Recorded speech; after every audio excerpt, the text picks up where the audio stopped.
name is Beth Thomas. I'm the Bristol and South Bristol historian. Thanks for coming out during April showers, but you know what they say, brings out the May flowers. And you're going to love tonight's presentation so much that you're going to want to come and see our May flower presentation at our South Bristol Grange building on Saturday. It starts at 10 o'clock. And that will be another professor speaking about the native plants of Bristol. So on behalf of the Bristol Hills Historical Society, the Center on the Hill, which is an organization here at church, and the United Church of Bristol, we want to welcome you here tonight. And also stress that the Center on the Hill is a name for an organization here at church which is designed to open this space for our friends and neighbors like you to use this as a meeting place, free of charge, or for a donation of your choosing. And afterwards, we're also going to use the fellowship hall. So tonight's program is thanks to many people. I need to read my list here. First of all, the SUNY Geneseo Town Historian Internship Project. And I've been blessed with several interns that have come to the Bristol Town Hall. Also, thanks to the SUNY Geneseo Anthropology Department, and a special shout out to NYSIT award-winning author and professor Sissy Pipes, who has directed and worked with these students all along the way and has brought students to work at the Archaeological Field School at Case Road next door to Burning Springs. Thanks, Sissy. I am not ashamed to say that I have learned a lot from these students and what they have dug up. Not only at the Bristol Town Hall, but all the fascinating artifacts that they found at the Burning Springs site. And I'm sure you'll learn a lot of new things too, and really enjoy it. And we have a lot of upcoming events that I'll tell you about in a minute. But we do want to stress that we're going to hold questions until the end, and then ask you to come out into the fellowship hall. We have coffee, refreshments, some homemade snacks, and that way you'll have a chance to talk to the students individually and ask them questions. Otherwise, we might be here till 10 o'clock. The other thing that I want to highlight is a couple of our big events coming up, and the first one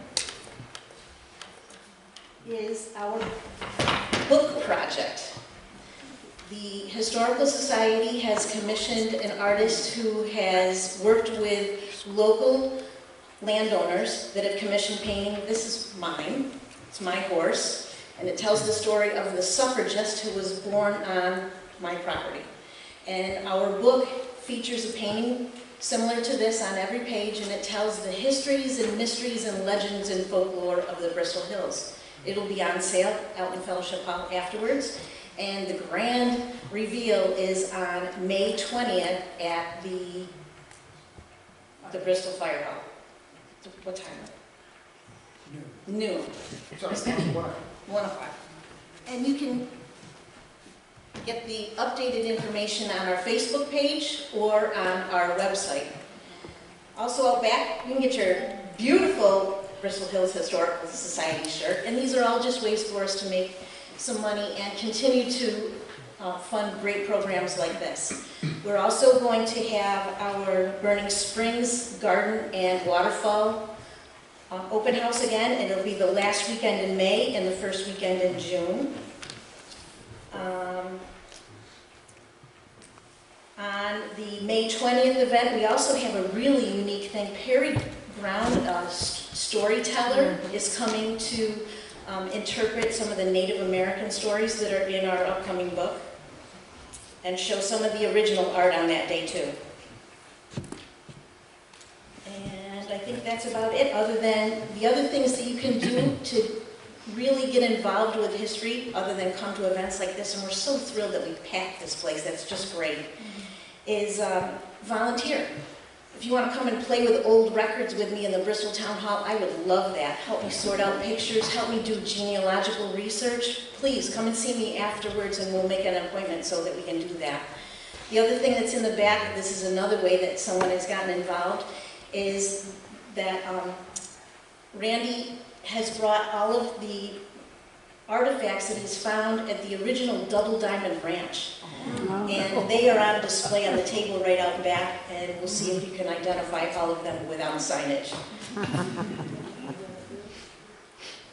So now, I think it's time for the main event, and I'm going to introduce Brad, and he will introduce all of the rest of them. Please give our soon-to-graduate SUNY Geneseo students your warm welcome. Thanks for coming.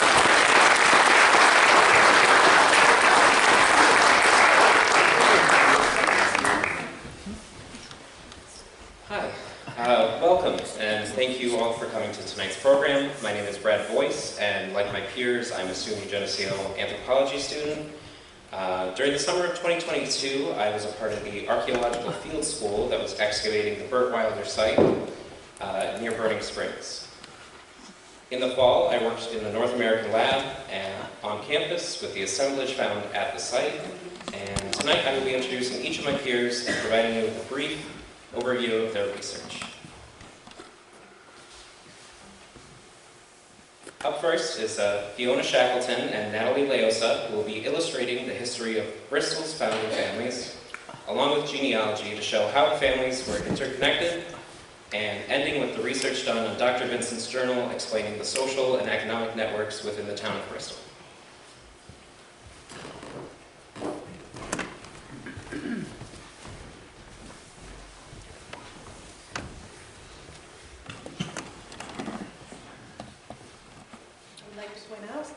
This was not like this when we practiced, so apologies that I got a little messed up. But my name is Natalie Leosa, and I'm Fiona Shackleton, and we are senior anthropology students from SUNY Geneseo and members of the Morgan chapter. And our presentation focuses on the town of Bristol and its social and economic networks from 1790 to 1840. We have utilized primary and secondary sources such as the journal of Dr. Thomas Vincent, the genealogy of the founding families, and the town minute records from 1797 to 1837. This presentation is a result of our independent studies, which have been informed by the 2022 Archaeological Field School at the Burt Wilder site in Bristol, New York. The first inhabitants of the Bristol area were the Senecas, but the colonists began to slowly encroach on their territory. This upset the Senecas, who retaliated under the direction of the British and began to raid white settlements and their surrounding farms. In response to the attacks, the Continental Army sent General John Sullivan and his 6,200 men to Ontario County, where they marched through areas including Bristol, Canandaigua, Bloomfield, and Richmond to put an end to the raids. General Sullivan was ordered to be thorough and decisive to permanently drive away the natives. He accomplished this by burning villages, crops, fields, and even fruit orchards. A considerable number of men in Sullivan's army were farmers from Massachusetts, and as they marched, they quickly recognized the potential of the Bristol area. When the expedition was finally over, the area became an ideal destination for settlers. Land speculators Oliver Phelps and Nathaniel Gorham bought the rights of northwestern New York, which totaled approximately 60 million acres of land, and this large exchange later became known as the Phelps and Gorham Purchase. The Dighton Company, located in Massachusetts, then purchased from Phelps and Gorham titles to thousands of acres in Ontario County. The land was then sold to the Revolutionary War veterans who resided in Dighton, Bristol County, Massachusetts for about 50 cents an acre. When the Bristol area was first surveyed, the land was split into tiers of lots running north to south, beginning in the northeast corner. There were 60 lots in total, and settlers drew lots from a lottery. There were three prominent founding families that settled in the Bristol area. They are the Goodings, Cottings, and Wilders, who settled in lots 4, 3, and 14 respectively. The Gooding brothers, Elnathan, James, and William, arrived in Bristol in 1788 and are thus considered the pioneers of the area. Deacon George Cotting and his son, George Cotting Jr., arrived a year later in 1789 and were shortly followed by the other four sons, John, William T., Bert, and Faunce Cotting in 1791. Brothers Ephraim and Gamaliel Wilder arrived a few years later in 1793. However, they still became an influential and prominent family. Some current residents of Bristol can trace their ancestry to these first settlers, including Nathaniel Fisher, Aaron Hicks, Stephen Sisson, James Case, and George Reed. The other names that appear here are repeatedly mentioned in the town history, such as John Trafton, Aaron Wheeler, the Simmons brothers, Rufus Whitemarsh, and John Kent. As indicated to the right, modern town maps reference Stephen Sisson, who arrived in 1793, and Nathaniel Fisher in 1795, which speaks to the longevity of these family names in the area. In 1797, Daniel Burt and Dr. Thomas Vincent arrived. As discussed later, Dr. Thomas Vincent played an influential role in the Bristol community as he was the town's first physician and dentist, who facilitated the economic networks of the Bristol community. Other renowned and important members of the town listed here include John Trafton, who arrived in 1797, Aaron Wheeler, and Joshua Reed, who both arrived in 1798. As indicated in the map to the right, the Case, Lee, and Vincent families are still present today. Additionally, the Simmons family, as well as the Hicks family, are memorialized in this very church in the windows around you. The final family that still appears on town maps today is the Jones family, who settled in Bristol beginning in 1802. All of those who worked on the Burt Wilder site had the pleasure of meeting and getting to know one of the direct descendants of the Jones, Wilder, and other founding families, Mr. Allen Jones, who now owns the property adjacent to Burning Springs. Some town offices included the town clerk, who was in charge of record keeping, constables who enforced laws, overseers of the poor, who were representatives of the lower class families and voiced their concerns to the rest of the community. There were pathmasters who maintained the roads in Bristol, collectors were in charge of collecting taxes on behalf of the town, and pound keepers who were responsible for escaped livestock. Later, the roles of school inspector and justices of the peace were implemented. School inspectors were responsible for maintaining the town's education system, and justices of the peace later settled civic matters regarding the Bristol community. All these town officials played an important role in ensuring cooperation within the town of Bristol.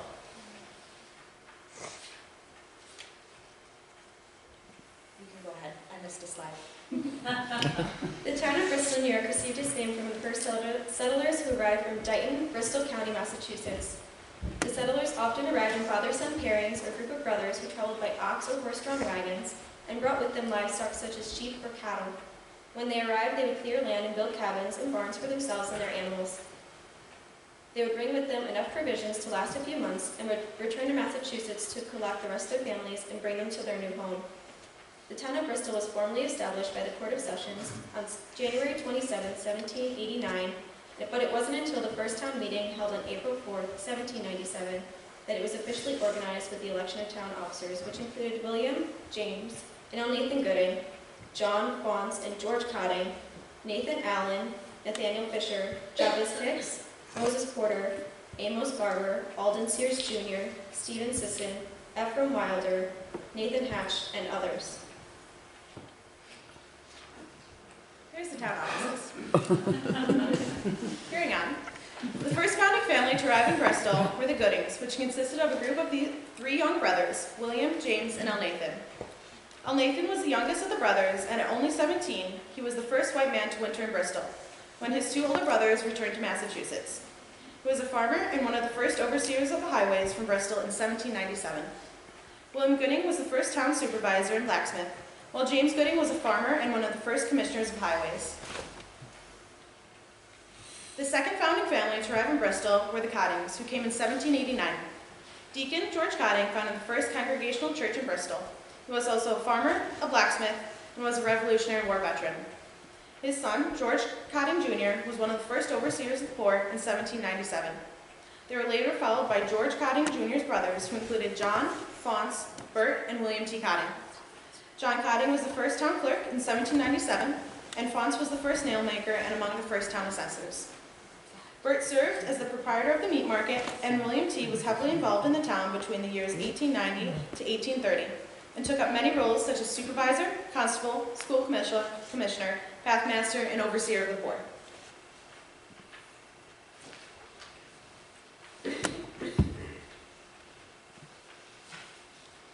Sorry, my notes are all messed up. Do you have slide 11? Can I see it? Thank you. Finally, the Wilders were a very affluent family from Dighton, Massachusetts. Brothers Ephraim and Gamaliel Wilder settled in Bristol in 1793, and their sons, along with the rest of their family, soon followed them in the spring of 1794. Gamaliel Wilder settled in South Bristol, and he presided over the first town meeting, which took place in 1797. Ephraim Wilder settled in Bristol Center and owned a distillery and tavern. He was also elected one of the first school commissioners.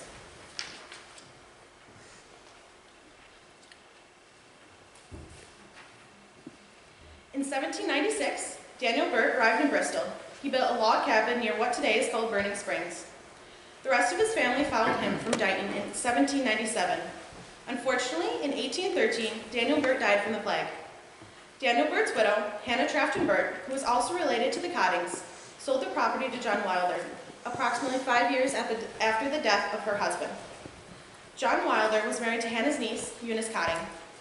Thus, approximately 5 years after the death of Daniel Burt, ownership of the Burt cabin was shifted from the Burt family to the Wilder family.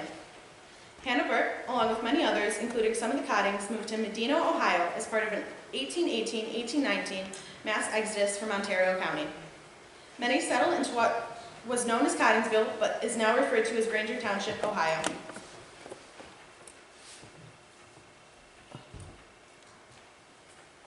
To illustrate the interconnectedness of the community, we have researched the genealogy of each of the founding families. The Cottings were related to the Trafton, Wilder, and Andrews families. The most notable marriage in this family would be between Eunice Cotting and John Wilder. All of the marriages that will be mentioned occurred within 3 generations, and it shows how large families could be and how quickly they became involved with each other. Each marriage produced an average of 11 children, ranging of a low from 6 to a high of 16. The Goodings were connected through marriage to the Wilder, Brown, Simmons, Wheeler, Hathaway, Phillip, and Fisher families. That's the Cottings. Sorry, guys. The Goodings were connected through marriage to the Wilder, Browns, Simmons, Wheeler, Hathaway, Phillips, and Fisher families. A notable marriage in the Gooding family was between William Gooding and Naomi Wilder, connecting 2 of the founding families. It was an often occurrence that one family's siblings would marry the siblings of another family. This dynamic occurred in most families. As seen here, siblings Nancy and Jerome Gooding married Aaron and Catherine Wheeler, respectively. The Wilders were pretty much related to every family in the town of Bristol. They had connections to the Hatch, Parrish, Pitts, Gooding, Brown, Cotting, Gilbert, and Allen families. In several instances, there would be more than one connection between the families, and sometimes they would end up marrying their cousins. In the case of Elise Hatch and William Wilder, her mother and his father were siblings, therefore making them first cousins. Notable marriages within this family are between John Wilder and Eunice Cotting, as well as Naomi Wilder and William Gooding, as mentioned in the previous slides. Bristol, New York was first established as an agricultural community, and thus most of the early industries were centered around agriculture. One of the very first businesses that was established was a blacksmith shop by William Gooding in the late 18th century. He alone manufactured and supplied farm tools and equipment to the first farms of Bristol at its founding. Agriculture itself centered around the rearing of sheep, pigs, and cattle for meat and secondary products such as skins, hides, and wool, which supplied the butchers, tanneries, shoemakers, and clothers, respectively. Sheep rearing, which dominated the area in the 17th century, led to the establishment of a thriving candle industry, which was fueled by sheep tallow or rendered sheep fat. Additionally, crops and grain were also grown for consumption and feed for livestock. Produce, such as apples and hops, were considered staples as they were used for the production of alcoholic beverages by the various cideries and distilleries, one of which was owned by Ephraim Wilder of Bristol Center. These businesses supplied the multiple taverns, inns, and hotels, and even general stores throughout the 19th century. Other early industries and occupations in Bristol included the manufacturing jobs such as cabinet makers, carpenters, nail makers, stone cutters, as well as those who worked at the forge and brickyard. These manufacturers of wood, stone, brick, and metal products single-handedly contributed to the establishment and construction of the town of Bristol. Other occupations that contributed to the economic well-being and sustenance of the town included store, tavern, and innkeepers. The general stores of Bristol provided a central location for the various industries and businesses to sell their product. And the various taverns and inns not only provided hot food and drink, but were directly supplied by the surrounding farms, butchers, mills, cideries, and distilleries. Furthermore, many of the early inhabitants of Bristol had a history of military service or served the community as lawyers, doctors, schoolmasters, trashers, or church officials, all of which emphasized the role of men in social and civic matters. As illustrated in the previous slides, 19th century Bristol was highly interconnected socially and economically through family, religion, and business. The family is arguably the most important social and economic unit, as family members were expected to work on the farm as well as at the family business. As families intermarried, the concept of interfamilial reciprocity was introduced as marriage not only united families, but forged bonds between family farms and businesses. Therefore, as most of the Bristol community was connected by the third generation, the businesses of Bristol became increasingly interdependent and social relationships became inextricably intertwined. Religion was another avenue through which the Bristol community was united, as congregations often reinforced and sponsored concepts of altruism. Donations or subscriptions were not just given to support the church and its officials, but were also given to help families and individuals in need. Bristol, as a rural farming community, is thus highly integrated socially and economically through agriculture, family loyalty, religious devotion, and business, as there was an understanding that the benefit and wealth of the community was directly connected to the benefit of the farm, or the well-being of the farm. However, the economic system was not fueled predominantly by cash, but by reciprocity, as possession of money at the time of the founding of Bristol was sparse. Therefore, most people could not pay for goods or services by traditional means, and instead offered their labor, expertise, products, or personal items as payment. This exchange system of 19th century Bristol is best illustrated through the journal of Dr. Thomas Vincent, the town's first physician. His journal served as an account book which recorded the date, name, treatments provided to, and commodities bought by Dr. Vincent's patients. It also listed the type of compensation demanded of the patients for the services or goods that they were provided.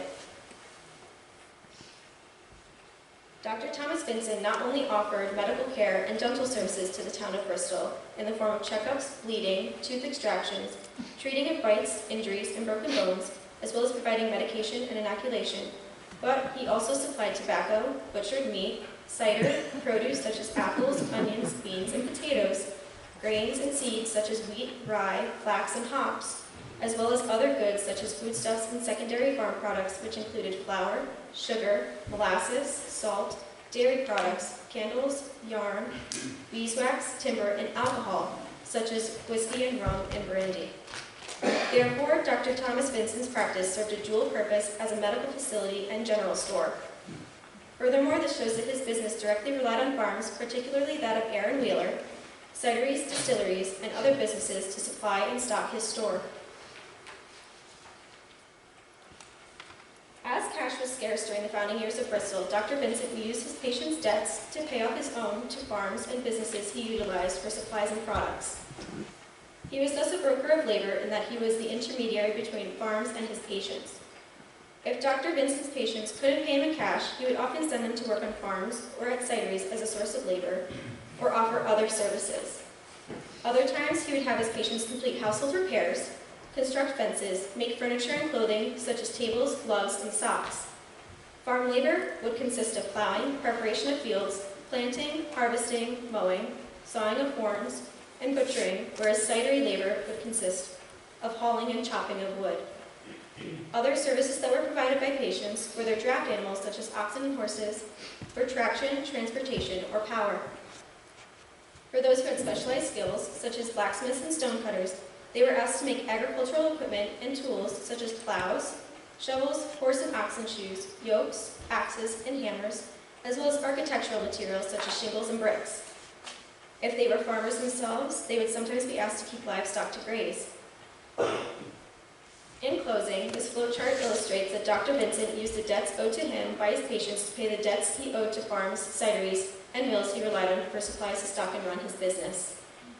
In the event that Dr. Vincent's patients could not pay for their treatments or groceries in cash, he would direct them to labor at his home or at the farms, cideries, and mills, thus paying off his debt to these businesses and ensuring that he continues to receive produce, meat, and other goods. Thus, the accounts listed in Dr. Vincent's journal show how interconnected the community was in the early 19th century. further demonstrating that the people of Bristol relied on each other for their well-being physically, socially, and economically. Thank you.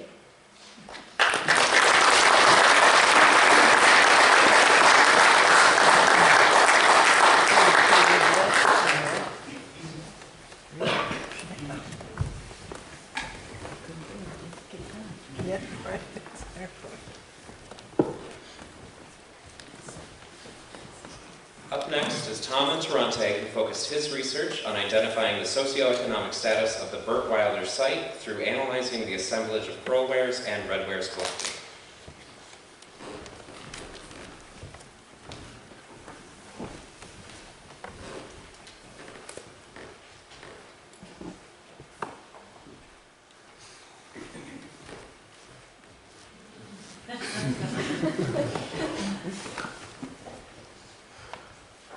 Good evening. Good evening. My name is Tom Interante. This past summer I took part in the Archaeological Field School, and last semester I worked in the archaeological lab in order to help catalog the artifacts that I'll be talking about tonight.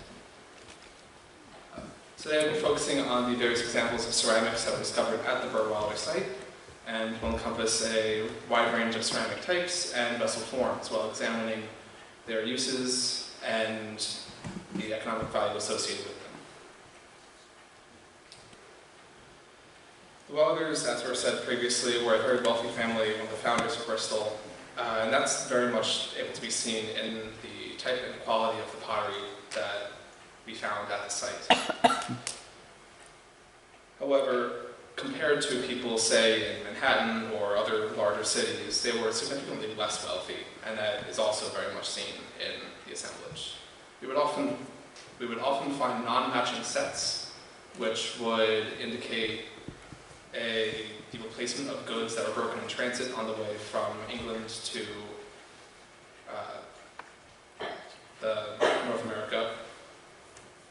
This slide actually shows this. You can see those two pieces of shell-edge pearlware. Though they look very similar, they have very different rims, both in texture and in the way that they were painted. This is because when pieces were broken in transit, the merchants in the various cities would replace them with something that looked similar in order so that they could just get the order out. So, pearlwares. The Burt Wilders had a very large assortment of pearlware dishes with a wide variety of patterns.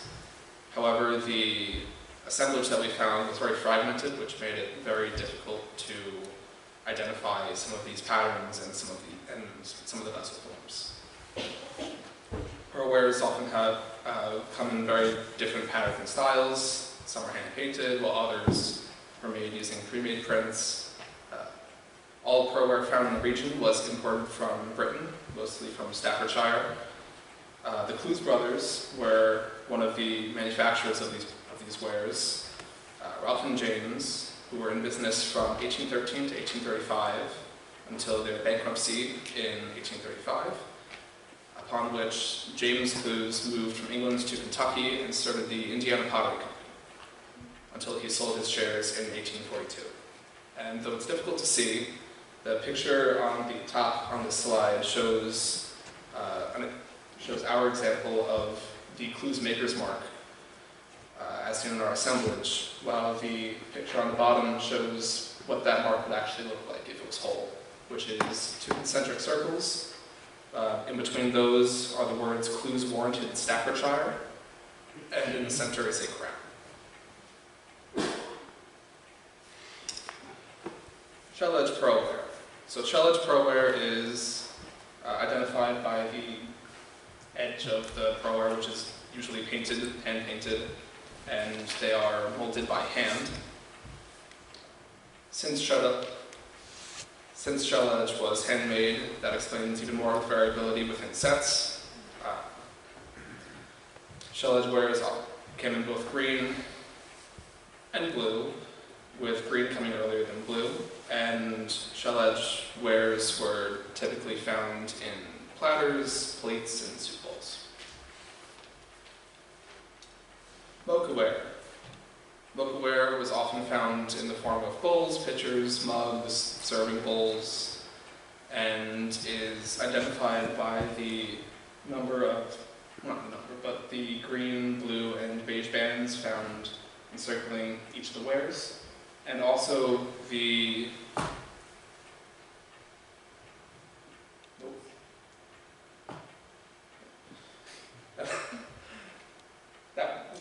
and also the seaweed or tree pattern, I'm not really sure exactly what it would be, that can be found on many of the pieces. This bowl was also put together using a combination of, that bowl was put together using a combination of potsherds found by both our excavation of this past summer and an excavation by the Morgan chapter from a few years ago. Next up are transfer prints. Transfer prints were often soup plates, bowls, plates, platters, and came in purple, red, black, blue. The patterns and designs on these wares typically would portray scenes for wherever they were making. So if it was going to France, it would have something more of a French style. For the American consumer, prints would most likely portray more patriotic scenes, such as battles or historic events from the Revolutionary War. And the prints on these wares can be found on both the inside and the outside of the ware. Next up are our coarse red wares. In contrast to the pearl ware, there was a notably larger amount of red ware found at the Bristol site. Red wares were often utilitarian, used mostly for food storage, so pickling, brining, general storage. And they were sometimes used as tablewares, a lot of times as like bowls. When people moved, they would leave their red wares behind because red ware is cheap, and especially around the time that the Wilders left, which was in 1830, they started going out of fashion, which that started to happen in 1825. And red ware was, at that time, being phased out and replaced by salt glazed stoneware. Next, the first of our two red wares that I will be discussing are the lead glazed wares. The glaze is found on the inside and outside, or both, of the ware. And often with lead glaze, the outside, or at least the glazed side of it, would often keep its red color, or at the very least be more of a brown, depending on how old it is. Next we have manganese glazed wares, which can have either a green or a black glaze, and were also were commonly coarse tablewares or also storage vessels. So what do these mean? These wares represent different household behaviors, and redware was always produced locally. Below are a few of the local manufacturers, such as Nathaniel Rochester from East Bloomfield in 1850 and 1827, Alvin Wilcox from West Bloomfield from 1825 to 1862. That is actually one of his. The Morganville Kiln, which was in Genesee County from 1829 to 1902, and Herbert Chase Kimball from Mendon, who was in business from 1820 to 1833. Finally, what does this mean for the Burtweiler farm occupancy? Based on the ceramic types of the sites, which included the refined earthenwares, pearlwares, the redwares, and the distinct lack of salt glazed stoneware, which we did find some. There really wasn't a lot, so we weren't able to get much off of it, and it also helps to prove our point that the Weilers were starting to leave in around the time that redware was being phased out and replaced with stoneware. So this helps tell us that the Weilers did leave by around 1830, and these findings also help us understand generally the end of the Burtweiler's occupancy at the site. Thank you.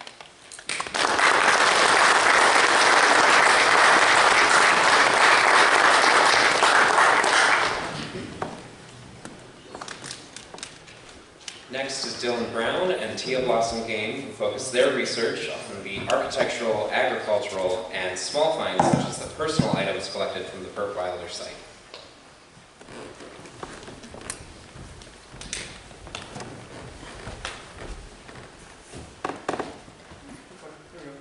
Hello, I am Dylan Brown. And I am Tia Blossian, and we will be discussing the non-ceramic materials found on the Burt Wilder site. Most of the artifacts we will be showing were found in the barn area, which is marked in red on the screen.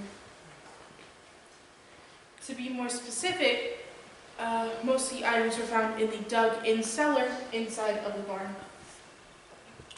More details on the cellar will be discussed by our next presenter. There were a variety of artifacts found in this area. The most common materials for artifacts at the site were bone, ceramic, ferrous, and white metal items.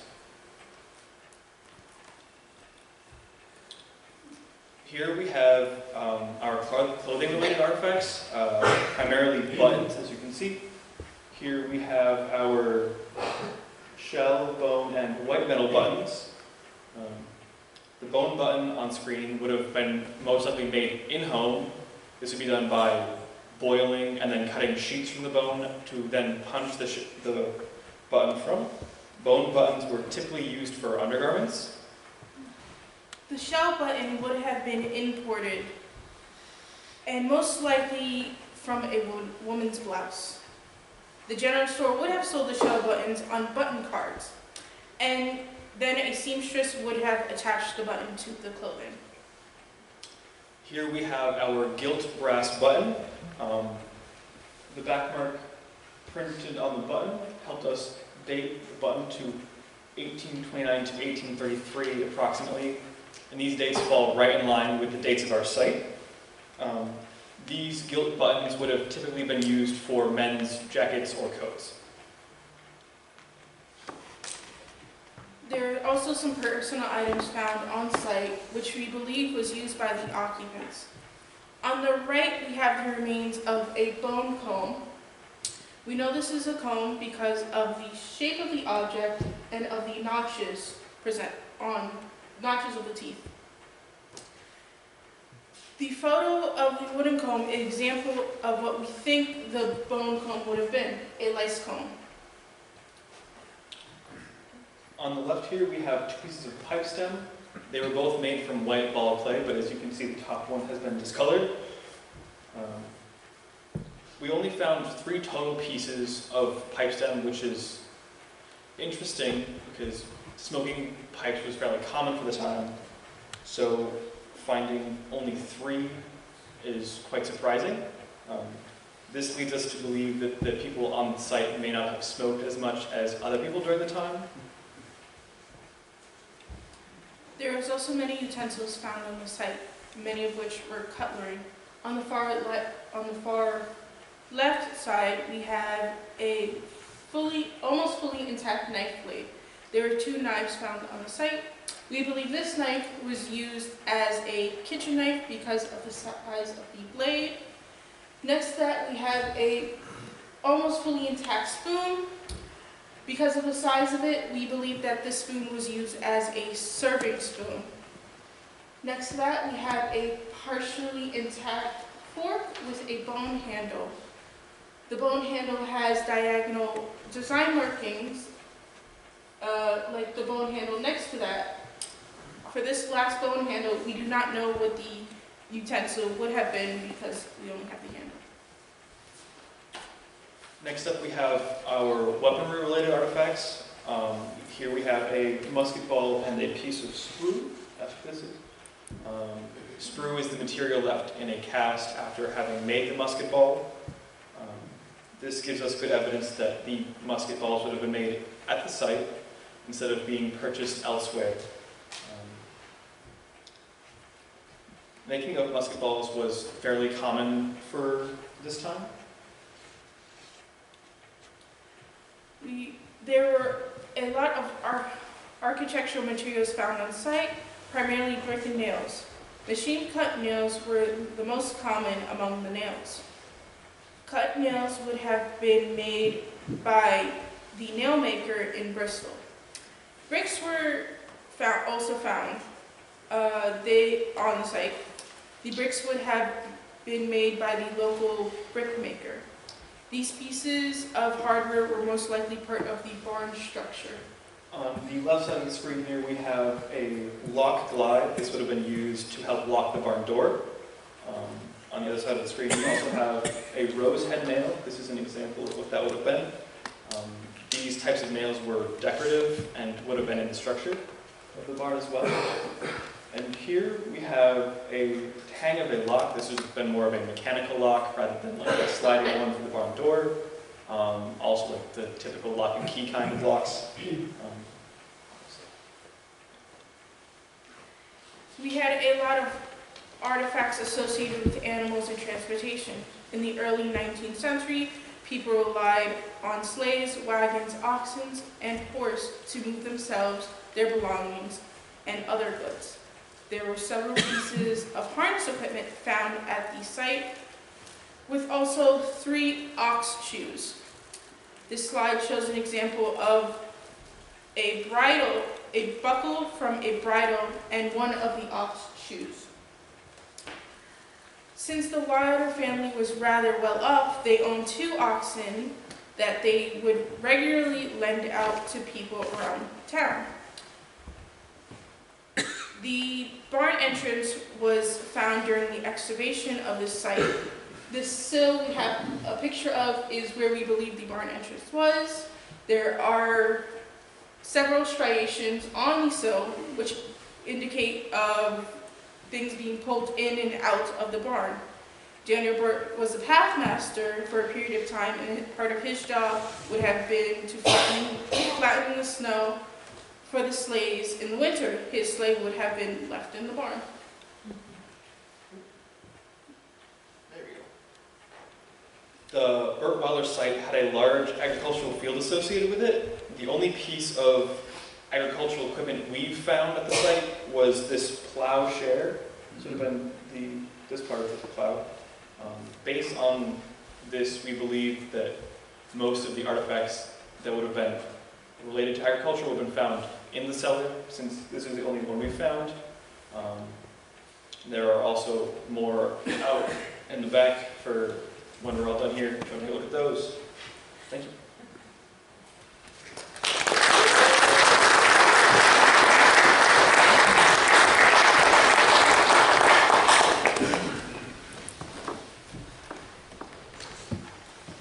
Our last speaker is Kirsten Majak, who focused her research on the variety of historic barn styles in Bristol that are still standing today.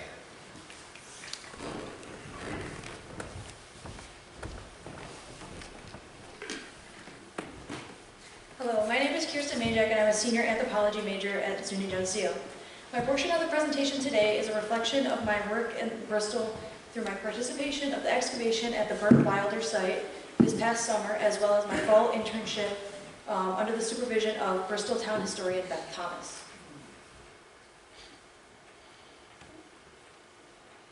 Pictured here is a map that I created during my internship. Included on this map are locations of barns throughout Bristol, Bristol Center, and parts of South Bristol. All barns on this map are historic, meaning that they are from the 1800s to the early 1900s. The locations marked in red are barns mostly located within Bristol and Bristol Center. The locations marked in yellow are all barns, with the addition of the Bristol Town Hall, that have barn quilts attached to them. These were included on the Finger Lakes Barn Quilt Trail. However, these specific locations would need their own talk, which we unfortunately do not have time for today. But I just wanted to quickly introduce those as well. The first style of barn that you will see around Bristol, in this part of New York as well, are English style barns. The photos that I have up on the projector right now are not barns found within the town. I will get to some pictures of those later. I based my research on these barns in Bristol off of a survey conducted by Ray Henry and Jay Ruppert in 2012 and 2013. My specific focus of the barns are those that are still standing and are estimated to be built prior to the 20th century. These barns are some of the earliest styles in the United States, and they were relatively easy to construct and typically not very large.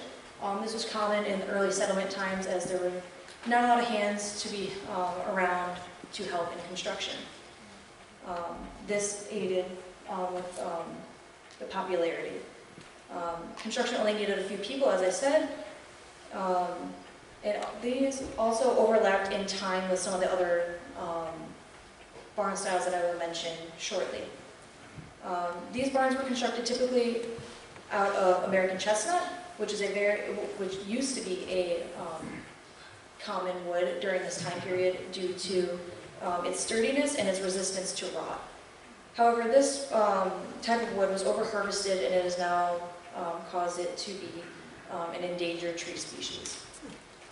Features of the English-style barns are vertical wooden slats on the exterior. They are their double wagon doors on the side, on the length, not the shorter side. There were typically no basement in these types of barns, and they also included threshing floors. Most of these barns went unpainted, but as paint became available, red was commonly chosen as it was the cheapest type of paint available. These types of barn feature a gable roof that has a simple slope on either side. Next up are the Dutch style barns. As I said, this style also overlaps with the English style barns. However, they did come slightly later than the English style barns, as they were more complex to build.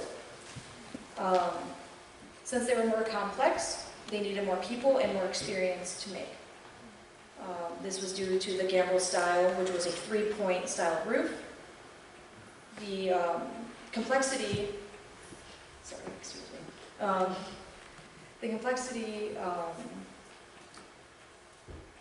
the roof outweighed.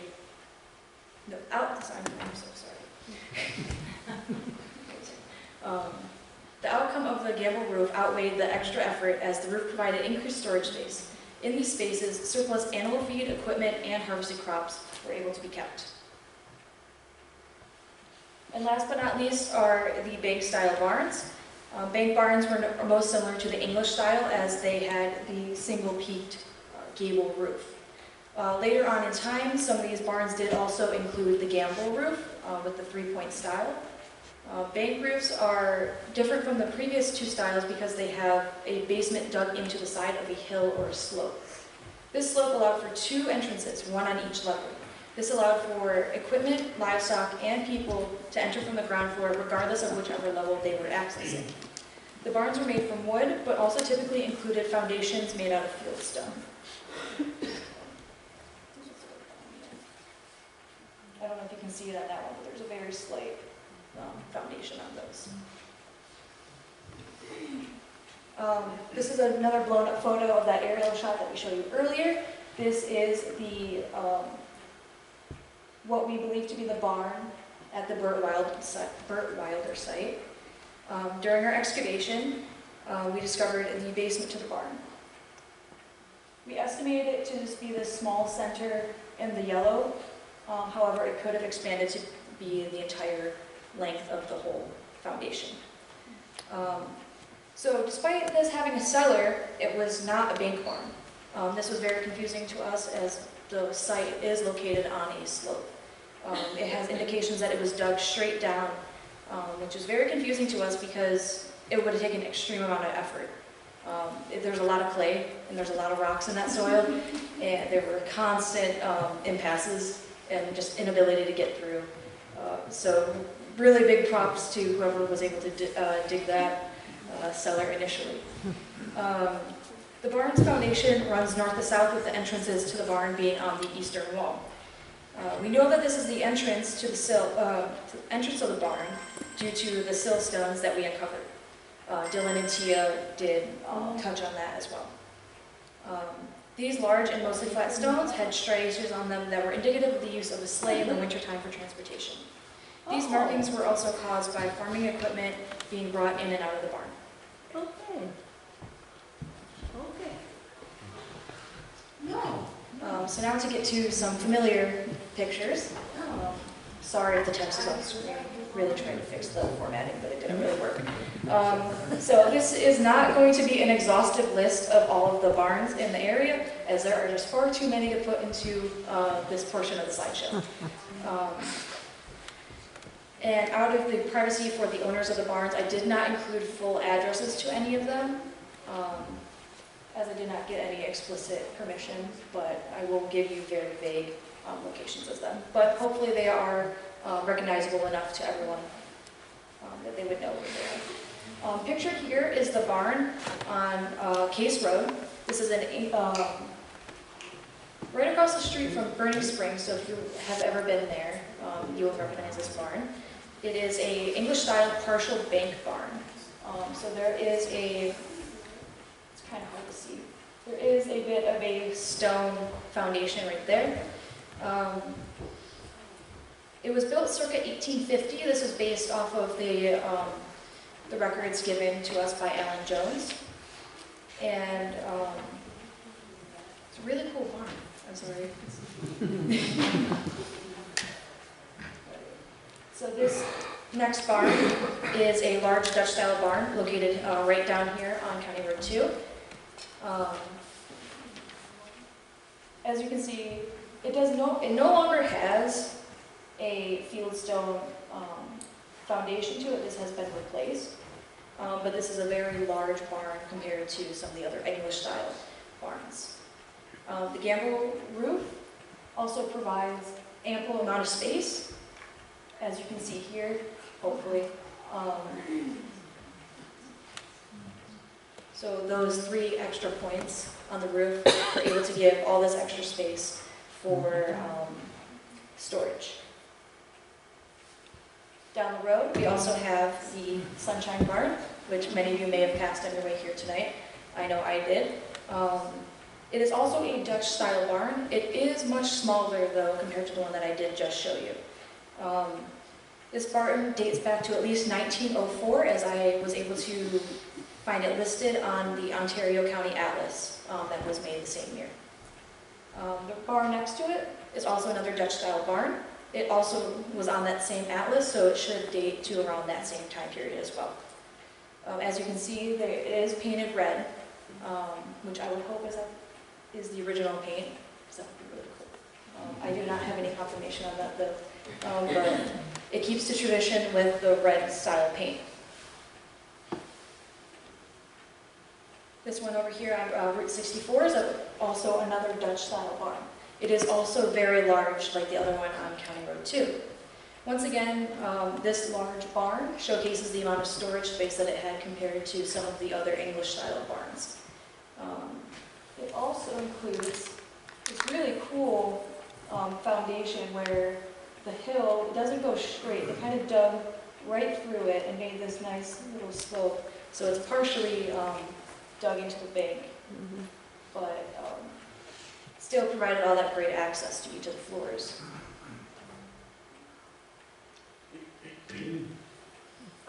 And then finally on East Hollow Road, you will also find this barn. It has a much larger slope that was kind of built up to it. It also includes that field stone foundation there as well.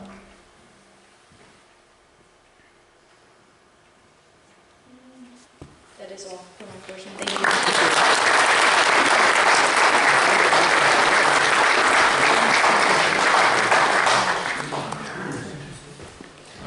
Well, again, thank you all for coming to tonight's program. We want to give a special thanks to Dr. Sissy Pipes and Beth Thomas for this opportunity.